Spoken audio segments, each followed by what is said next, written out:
It was a few years ago. There was a woman I met at a conference.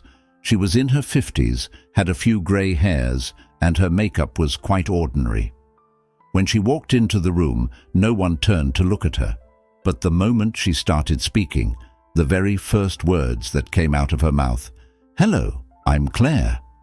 Everyone suddenly paid attention to her. She wasn't tall, nor did she have flawless skin. Her body measurements were far from the magazine standards we all know.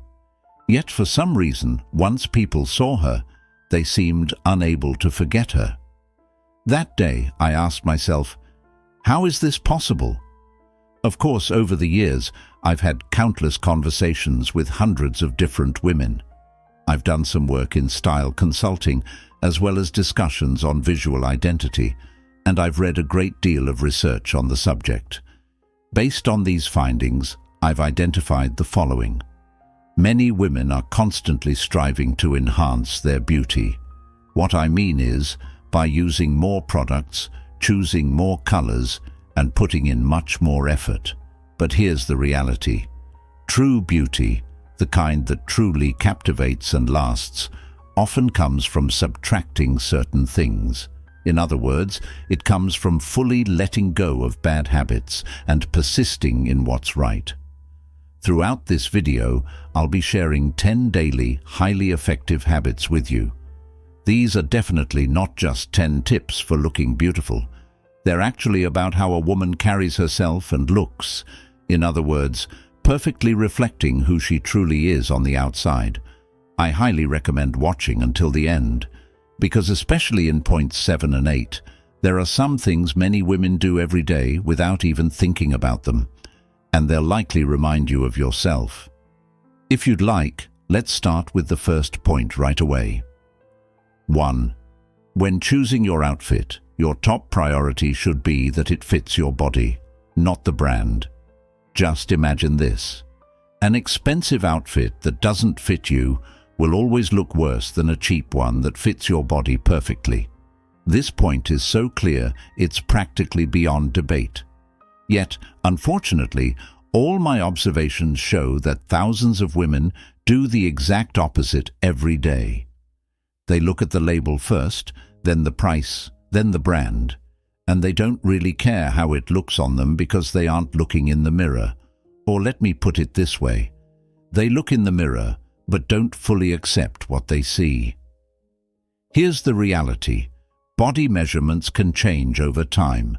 It's a perfectly normal part of life. Yet many women continue to keep clothes in their closets with the mindset of, "I'll wear this someday," or "I bought this brand, so I have to wear it." And every morning they put on something that doesn't fit them and look in the mirror. Later, there are times when they blame themselves for this. Actually, I think she should blame the clothes, not herself, because there's a clear mismatch between her body and the clothes. About 8 or 9 years ago, I knew a woman named Melissa. She lived in Atlanta and was, I think, 52 years old. She worked in an office environment all the time. She bought something new every week, yet every morning she'd say, "I have nothing to wear." Yet her closet was bursting at the seams, and nothing fit her body properly. The shoulders were too big, the waists were way too loose, and the lengths were always wrong. She had kept everything thinking, "I'll use these later." Then one day we went through it together. We set aside about 65% of the clothes in her closet. With what was left, the 14 or 15 pieces that actually fit her body, getting dressed every morning became much easier.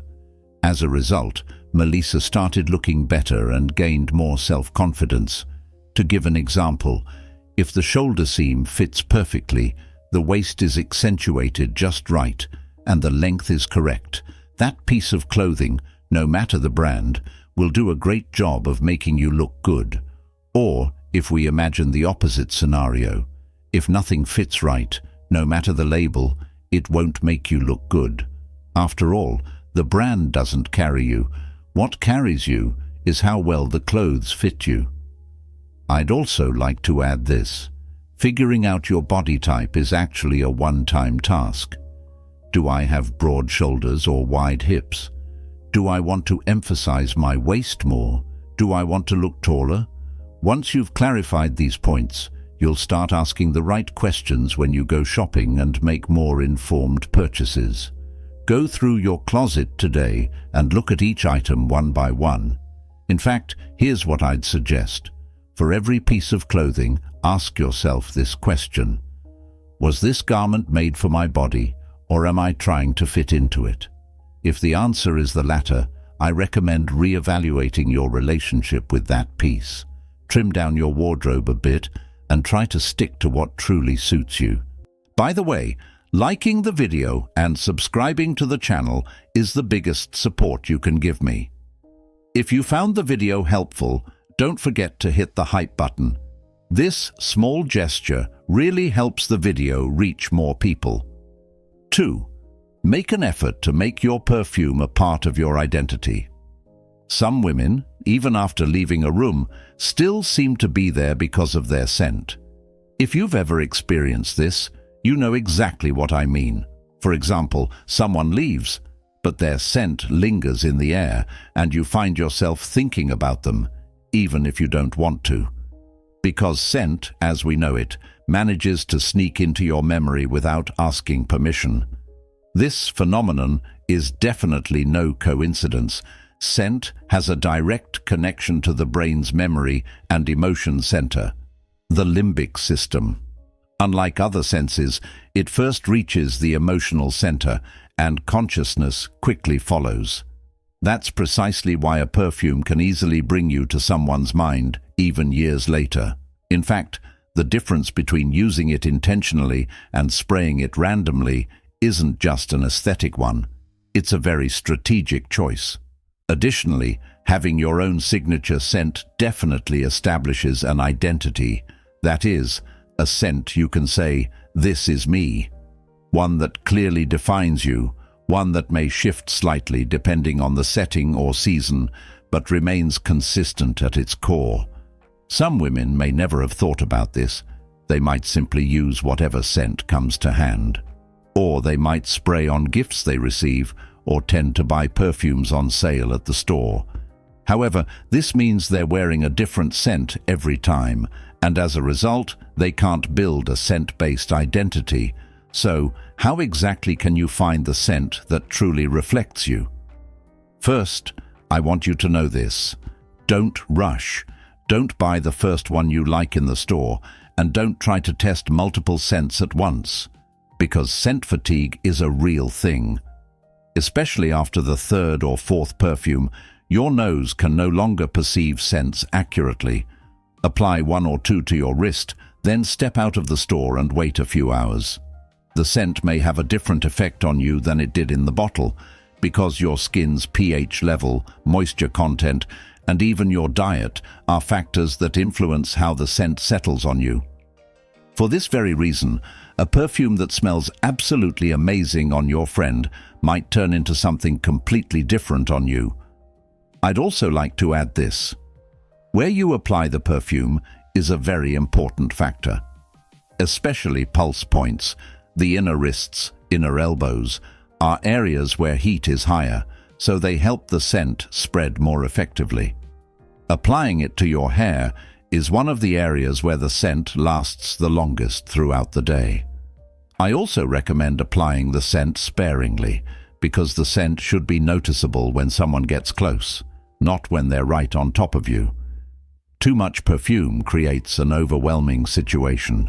As you know, someone carrying an overpowering scent can leave a negative impression in any setting, no matter how well dressed they are. Ultimately, let your scent reflect the woman you want to be. This might seem like a small decision at first, but it directly influences how people remember you. 3. Try to establish a consistent sleep schedule. I'd like to start with a harsh truth. A large part of what you see in the mirror in the morning was decided the night before. Unfortunately, most women think their beauty routine starts in the morning. Wrong. The routine begins at 10 p.m. the night before. If you're still holding your phone at that hour, watching another episode, or saying just a little more, you're writing the script for what you'll see in the mirror the next morning. Of course, sleep isn't just rest. It's a biological regeneration process where your skin repairs itself, collagen is produced, and cortisol levels drop. Research published by Harvard Medical School shows that chronic sleep deprivation disrupts skin barrier function and accelerates signs of premature aging. These aren't just words, they're facts. Here's the thing. It takes less than 2 weeks to tell the difference between a woman who sleeps irregularly and one who sleeps regularly. Dark circles under the eyes, pallor, that tired but why look on her face. These are all signs of missed opportunities in bed. No amount of concealer can fully hide true sleep deprivation.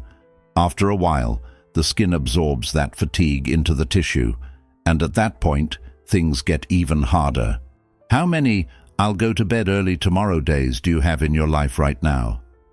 To give an example, last year a woman wrote to me. Her name was Diana. She was 47 years old and worked at a law firm in Chicago. She'd be reading files late into the night, waking up at 6 a.m. and starting each morning feeling exhausted. "I've tried everything for my skin," she said. "Serums, masks, expensive moisturizers, the whole works." But nothing was working. When we looked at her situation together, there was only one thing at the core of it: an average of 5.5 hours of sleep, week after week. She changed 2 things. She set a rule for herself not to stay up past 11 p.m., and she removed her phone from the bedroom, even to charge it. 6 weeks later, she wrote to me again. She didn't say, "My skin has changed." She said, "My face has changed."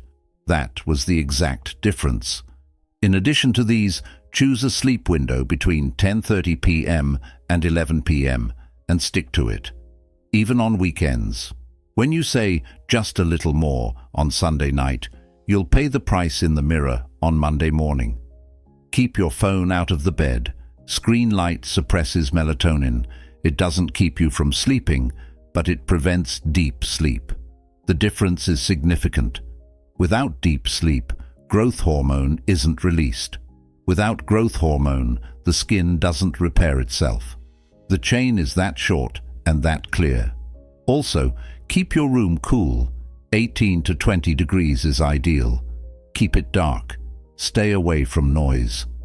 These aren't luxuries, they're physical conditions that directly affect sleep quality. As you can see, before spending money on a beauty routine, establish a consistent sleep schedule. This does something no serum can do. Because a serum only touches the skin's surface, sleep works from the inside out. Ultimately, establishing a sleep routine isn't about discipline, it's about choice. The vast majority of women who say, "I can't go to bed early," actually can. But there's the phone, there's the show, there's just a little longer. All of these are choices, and every night you make that choice, you're also choosing the result you'll see in the mirror the next morning. Don't see this as a restriction. See it as the cheapest, most effective gift you can give yourself. 4. Drink water, but try to make it a habit. Of course, you've probably heard this phrase many times. Drink 8 glasses of water a day, and you've probably kept it in mind and then forgotten it, because anything set as a goal doesn't survive without a reminder. And without a reminder, it's as if it never happened. Actually, this is where most women go wrong. They drink water by trying to remember to do it. "I drank very little today. I'll make up for it," they say in the evening. It doesn't work that way. The body doesn't function like that. Hydration is cumulative. You can't make up for the morning's deficit by drinking 3 glasses at the end of the day. Habit doesn't require you to remember. Think about that again. Now, what I want to say here is this.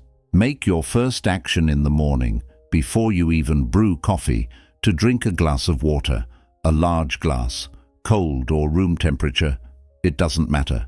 But that glass comes before everything else. Before coffee, before your phone. This single action changes your body's hydration baseline for the entire day. And the difference between someone who does this consistently and someone who doesn't becomes visible on the skin within a few weeks. Of course, there's also this. You're losing skin moisture from the inside with every breath, every movement, without even realizing it. No matter what you apply externally, the most expensive serum, the best moisturizer, if the inside is bone dry, the effect remains superficial. Studies in dermatology have shown a direct link between adequate hydration and skin elasticity. This effect is particularly pronounced in women over 35 because the skin's ability to retain moisture naturally declines with age. If you don't support it from the inside, compensating from the outside becomes increasingly difficult. Also, remember, coffee and tea don't count as water. Caffeine has a mildly dehydrating effect, so if you start your day with 2 cups of coffee and say, "I've had my water," that equation doesn't add up. Basically, keep it simple. Keep a small bottle on your desk, right in front of you, not in a drawer. Put the same bottle in your bag every day, 1 glass before lunch, 1 after. Just these 2 moments make a difference. Don't ask how many glasses you've had. Count how many times you've refilled it. In addition, by the time you feel thirsty, your body is already dehydrated. Thirst isn't the first sign of dehydration, it's the midpoint. Drink before that feeling sets in. You don't need any special motivation, program, or app to develop this habit. Just place the bottle somewhere visible. The rest will follow naturally. The bottom line, the simplest way to tell how hydrated your skin needs to be is to look at the skin on the inside of your wrists. If it looks dry, dull, and slightly lined, your body is dehydrated. If it's smooth and slightly shiny, you're in balance. This simple check gives you an earlier signal than looking in the mirror in the morning. Your skin is telling you something every day. You just need to listen. 5. It's very important to be aware of what your hands are doing. Here's the thing. Hands speak volumes. No one says it, but everyone notices. Of course, where you place your hands while sitting at a table, how much you fidget while speaking, how many times you reach for your phone to check it, all of these things tell a story. And what they're saying is rarely, "I'm here, I'm confident." Most of the time, they say the exact opposite. For example, imagine a woman in her 40s, well-dressed, well-groomed. Her hair is in place, her outfit carefully chosen. But throughout the meeting, her hands don't stay still on the table. She twirls a pen, touches her hair, spins her cup, checks her phone. One thing ends before the next begins. Everyone in the room can tell how tense she is. She doesn't even realize it herself, because hands operate outside of conscious control. When the brain is occupied, the hands make their own decisions. That's why hand movements require conscious awareness. They don't come naturally. Looking at it from another angle, these movements, referred to in psychological literature as self-touch behaviors, touching the hair, holding the face, clasping the arms, are the physical manifestations of the brain's stress response. In other words, hands aren't just a habit, they're an outward expression of the inner world. Naturally, when the hands calm down, the entire body seems to calm down as well. This isn't an optical illusion. It genuinely feels that way, both to you and to the person across from you. Someone with calm hands carries a different kind of presence in the room. There's an authority there that's indescribable but palpable. Also, I'll add nail care to this, because when hands are visible, the details on them become visible too. Long, unkempt nails, chipped polish, worn-out cuticles. These may seem small, but when hands are constantly in motion, they're constantly in plain sight. A simple, well-groomed nail leaves a neat impression, even without any color. For example, start today. At your next meeting, during a meal, in a conversation, notice where your hands are. Just observe. Are you twirling a pen? reaching for your phone, touching your hair. Don't judge, just observe. Then consciously rest your hands on your lap, on the table, together. That's all. Do this for a week. How others look at you will change. But more importantly, how you carry yourself will change. 6. Be aware of controlling your voice tone and speaking pace.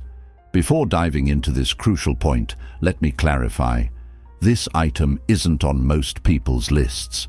That's why it's here. As you know, beauty isn't just about appearance.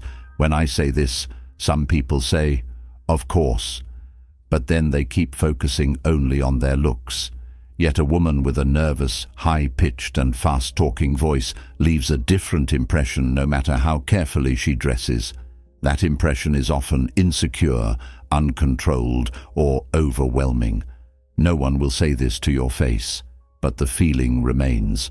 Conversely, someone who speaks calmly and clearly captures everyone's attention, without shouting, without trying too hard, just by being there. Imagine this scenario. There are two women in the same room. Both are intelligent, both are well-dressed. One speaks quickly, raises the pitch at the end of her sentences, and tries to fill every silence. The other speaks slowly, lowers her voice at the end of sentences, and pauses occasionally. Which one seems more trustworthy? Which one is more attractive? You already know the answer.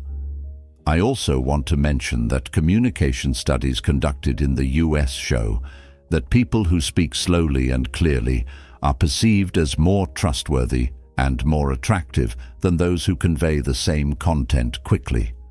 Not just more attractive, they're also perceived as smarter. The brain associates fast speech with irritability, slow speech with control. Slow down your speech. Let your voice drop at the end of sentences. This is a sign of confidence.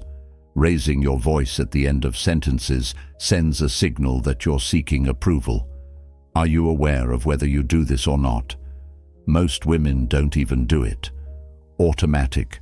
Never forget, you don't have to fill every silence. This might be the most important sentence. Silence feels uncomfortable. You want to fill it. Add something. Keep talking.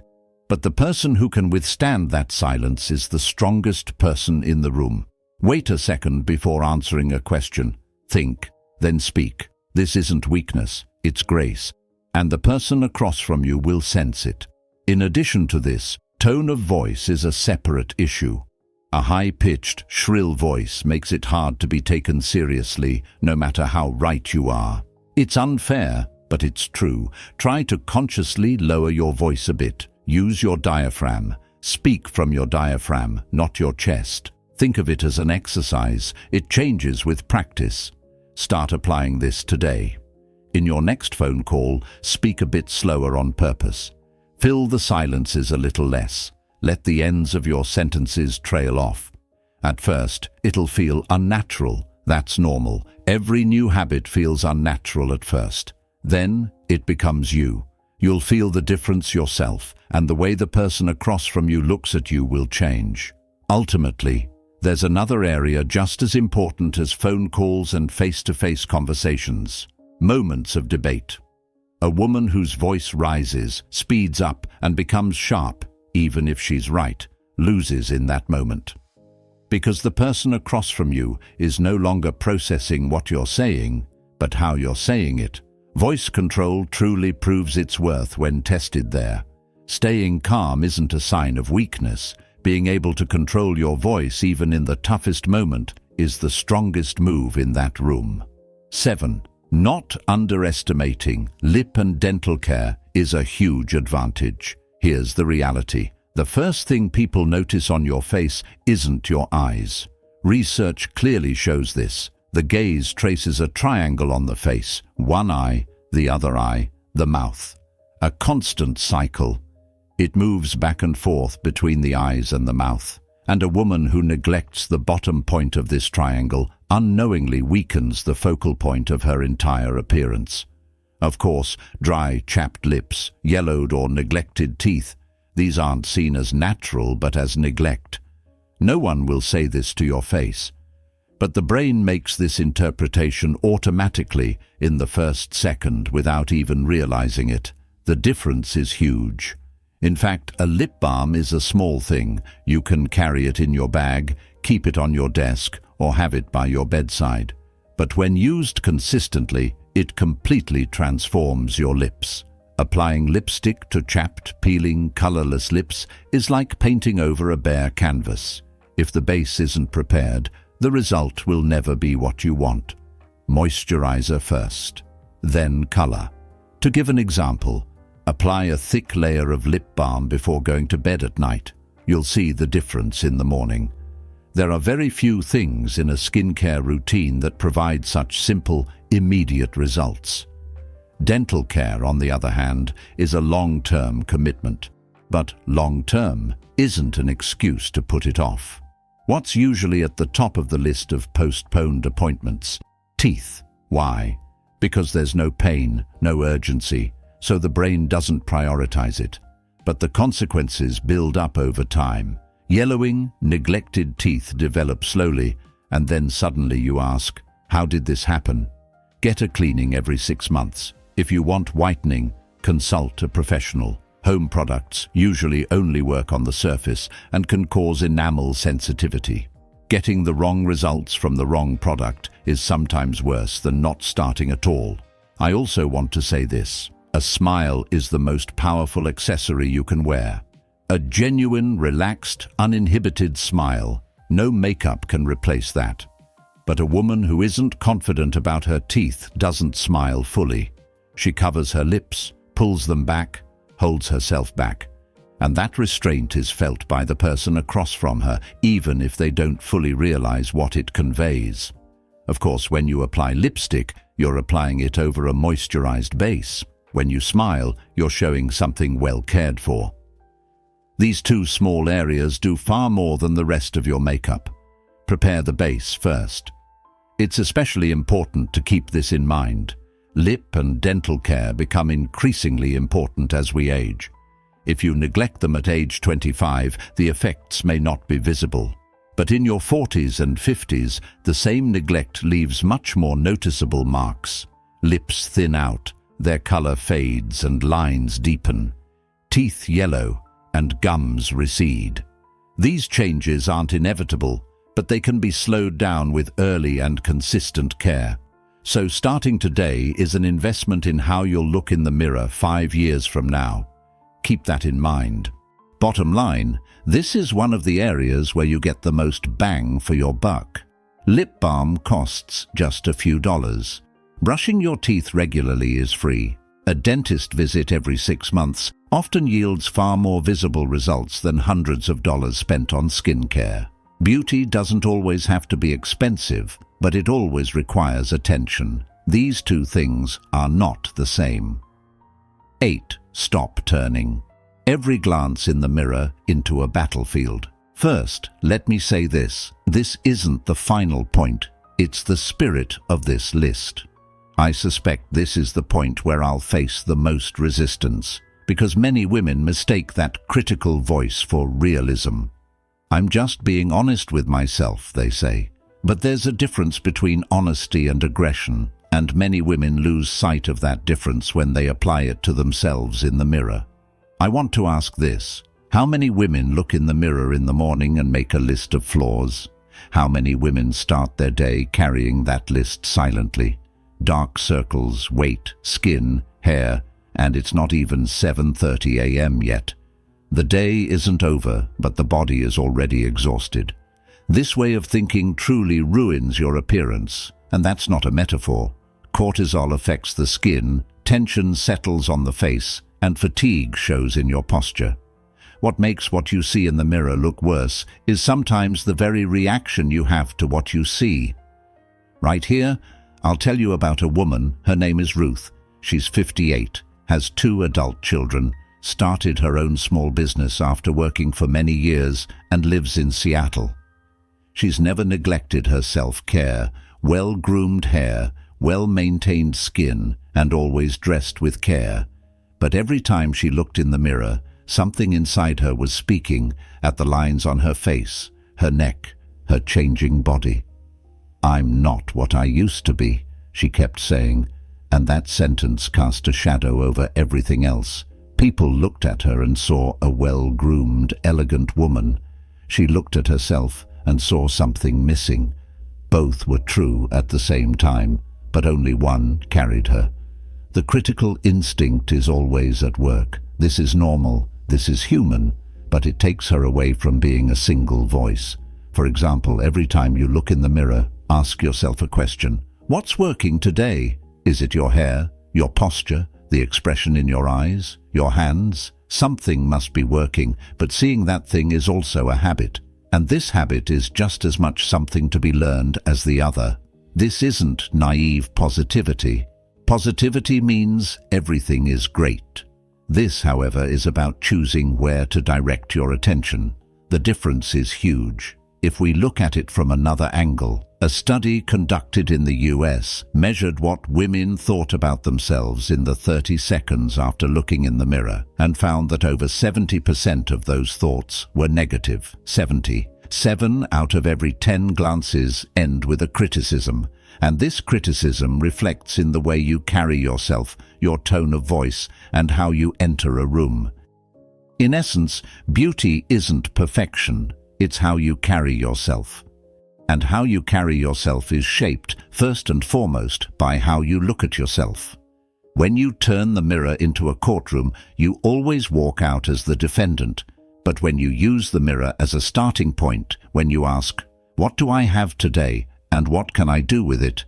a different woman emerges from it. That woman looks better, because she carries herself differently. On top of that, this voice, that critical, never silent voice, often doesn't come from you. It comes from things that have accumulated over the years. From a sentence someone said one day, a moment you were compared to someone else, an experience that left you feeling you're not good enough. Carrying that voice isn't your fault, but continuing to accept it without questioning it, that's now a choice, and every choice can be changed. In the end, look at the mirror differently today. Not to fix it, but to see it. Just look. The lines, the changes, the marks of age, these are the things life has left behind. They aren't mistakes to be erased. A flawless face might catch the eye, perhaps, but a face that has lived, a face that's cared for, carried and respected, stops people in their tracks. And what stops them is always remembered. 9. Dedicate some real time to your hair at least twice a week. I want to start with a harsh truth. The area women tend to neglect the most is their hair. Why? Because hair doesn't speak up every day. It speaks through the build-up. In other words, it doesn't tell you right away when you've made a mistake. It waits for weeks and then suddenly makes you ask, how did this happen? About 7 to 8 months ago, a reader wrote to me. I won't mention her name, but she's in her early 40s, a mother of 2, lives in Philadelphia, and has a demanding job. She doesn't even have 45 minutes to herself in the morning. She mentioned that her hair always looked dry and lifeless.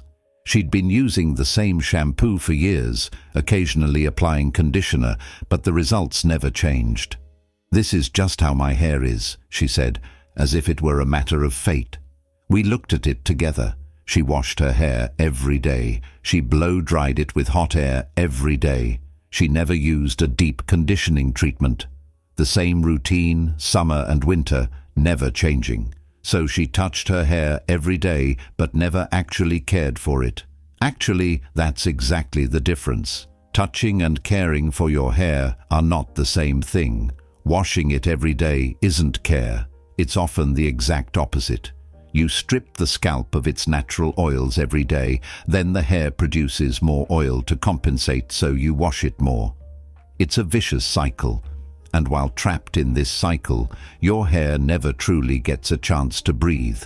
Of course, washing your hair every day feels like a hygiene habit, but for most hair types, washing it 2 or 3 times a week is much healthier. It might be hard to get used to at first. Your hair might feel greasy. This is temporary. Your scalp finds its balance, and then it evens out. In addition to this, a hydrating mask once a week, something you can make at home, simple and affordable. 15 minutes, apply before the shower, wait, rinse. That's it. Cut back on blow drying, or at least lower the heat. Medium heat does the job of high heat over a longer period but doesn't burn the hair. Think before tying your hair into a tight bun. How many times have you done this today?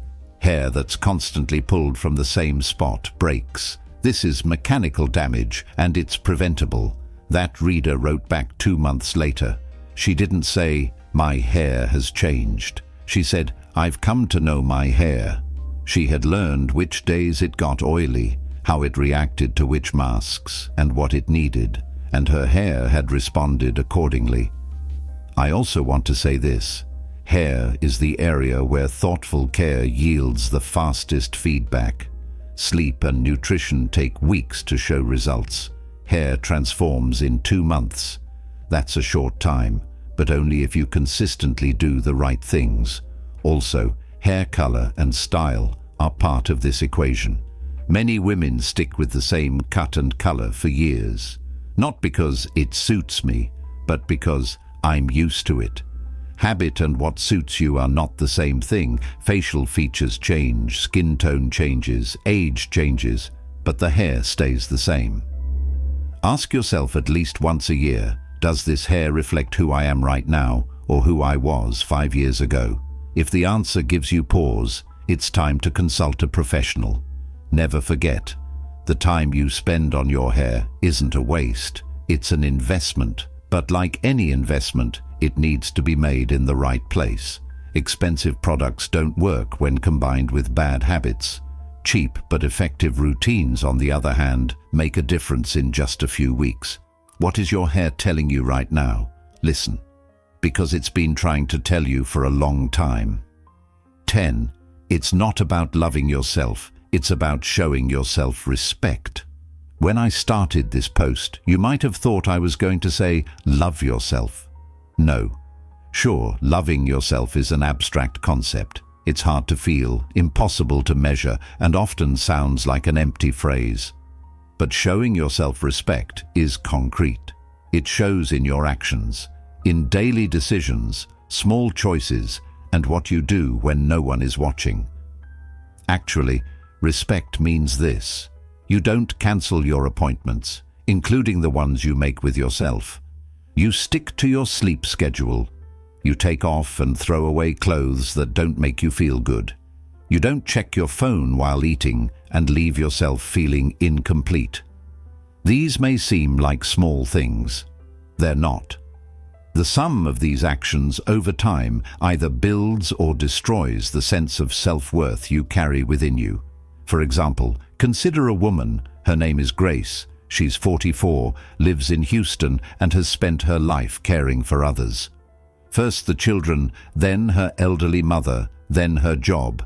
There was never any time left for herself. One day she said, "I used to see the time I spent on myself as a luxury, as if I had to earn it." When I heard that sentence, I fell silent, because I don't know how many women feel this way. But there are far too many. The time you spend on yourself is not a luxury, it's a responsibility. A tired, exhausted woman who's put herself on the back burner, no matter how well-meaning she is, passes that energy on to those around her. I'm not saying this out of guilt, I'm saying it as a fact. Look in the mirror. Just look. Don't fix, don't criticize, don't make a list. Just look and say this. Today, I'm going to be kind to this woman. It sounds simple, but the number of women who actually do this is far fewer than you might think.